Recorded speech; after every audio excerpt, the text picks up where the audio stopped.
Bismillahirrahmanirrahim. Pada sesi ke-10 kemarin, aku sudah menyimpulkan pada sebuah kesimpulan yang aku bangun atas sebuah asumsi dengan menggunakan pendekatan Yohanes 12:1-18, Matius 5:27-30, Matius 19:17-18, sehingga ini mendukung sebuah asumsi bahwa Yesus menikah, ya, bila ini dipertemukan. Sedangkan kekristenan tetap ngotot Yesus tidak menikah, ya. Ini aku hapus, ya. Aku hapus, ya. Aku hapus.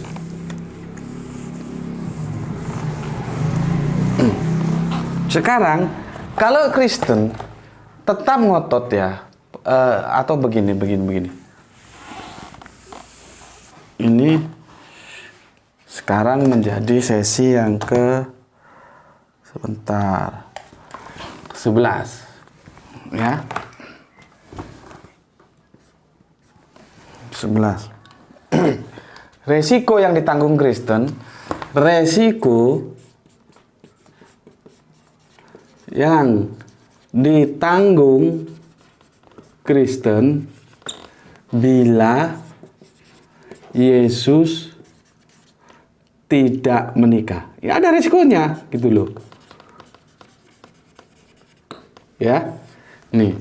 Jadi judul tajuk utama kita tetap Yesus lelaki normal, ya. Subtajuknya sekarang resiko yang ditanggung Kristen bila Yesus tidak menikah. Ya, ada nggak resikonya, begitu loh. Seperti kemarin yang sudah aku jelaskan, ya.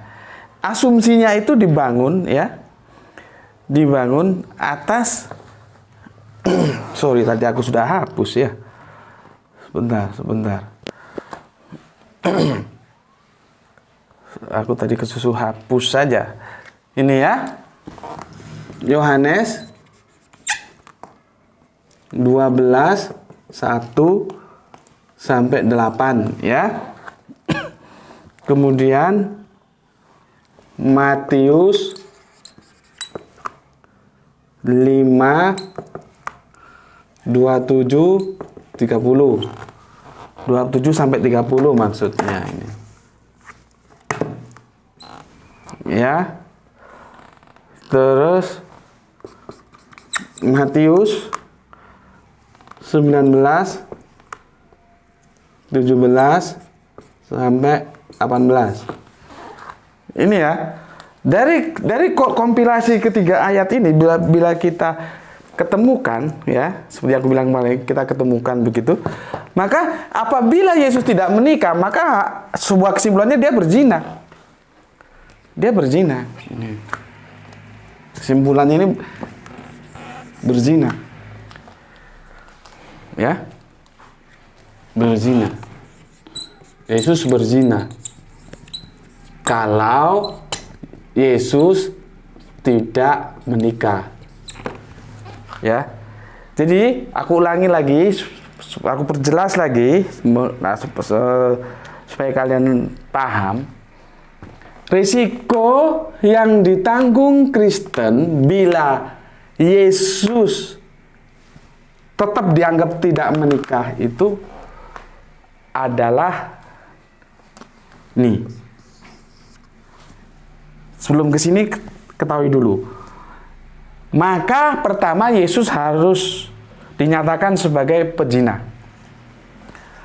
Dia berzina. Karena apa? Melihat saja sudah berzina, apalagi itu bersentuhan. Maka karena dia berzina, maka dia berdosa.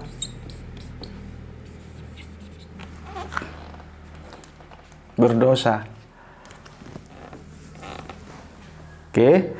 Nah, sekarang aku mau jelaskan kepada kalian. Nanti lihat lagi di videoku berikutnya tentang pohon buah terlarang ya. Dalam kekristenan ada sebuah fundamental itu, dogma itu menjadi iman mereka, adanya dosa waris. Adanya dosa waris.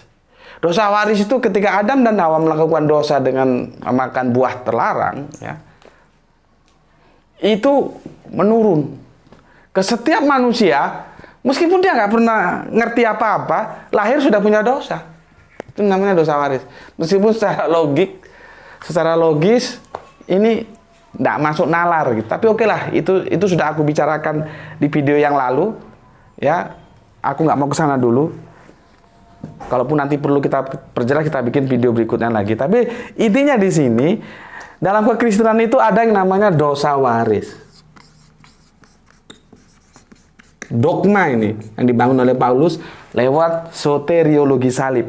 Ketika Yesus disalib, ya, dieksekusi di tiang salib. Dosa waris ini dari Adam dan Hawa ini diwariskan. Kan mestinya kalau Adam dan Hawa punya dosa, kan mestinya punya pahala ya.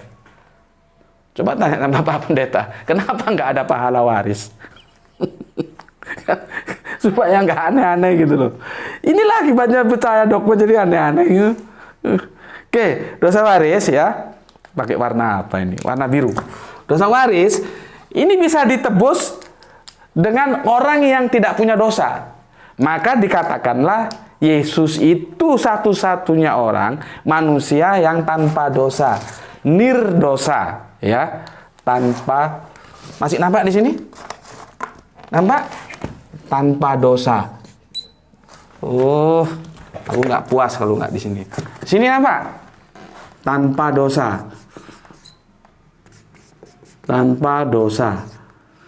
Ini Yesus ini. Yesus ini, ya, itu dikatakan manusia yang tanpa dosa. Ya, tanpa dosa. Maka dia bisa menebus manusia-manusia lainnya itu dari dosa waris ini. Ya, tanpa dosa. Dari dosa waris ini dia ditebus. Tuh. Aku ulangi lagi, perhatikan kalimatku. Soteriologi salib, keselamatan atas salib, dogma yang dibangun oleh Paulus, ya, mereka mengatakan ada dosa waris dari Adam dan Hawa yang diwariskan kepada setiap manusia begitu dia dilahirkan. Oke, dosa waris ini hanya bisa ditebus oleh orang yang tidak punya dosa sama sekali. Itulah yang mereka nisbahkan kepada sosok yang bernama Yesus dengan cara mati di kayu salib. Oke, yang jadi masalah nih, lihat, perhatikan. Resikonya harus ditanggung. Bila Yesus dinyatakan tidak menikah, maka Yesus harus dikatakan berzina. Kenapa berzina? Karena di Yohanes ini bukan sekedar memandang. Ini sudah bersentuhan ini. Gak ono wong ngelus-ngelus iku nggak bersentuhan, gak ono gitu loh. Ya, sudah dikatakan berzina. Karena apa? Di Matius yang 5:27-30 melihat saja sudah berzina. Di Matius 19:17-80 berzina itu sebuah larangan. Artinya ketika Yohanes 12:1 dan 8 ini tidak dianggap bahwa itu adalah relationship antara suami istri Yesus dan Maria Magdalena, maka Yesus harus dikatakan berzina. Kalau Yesus dikatakan berzina, maka Yesus berdosa. Ya, aku ulangi.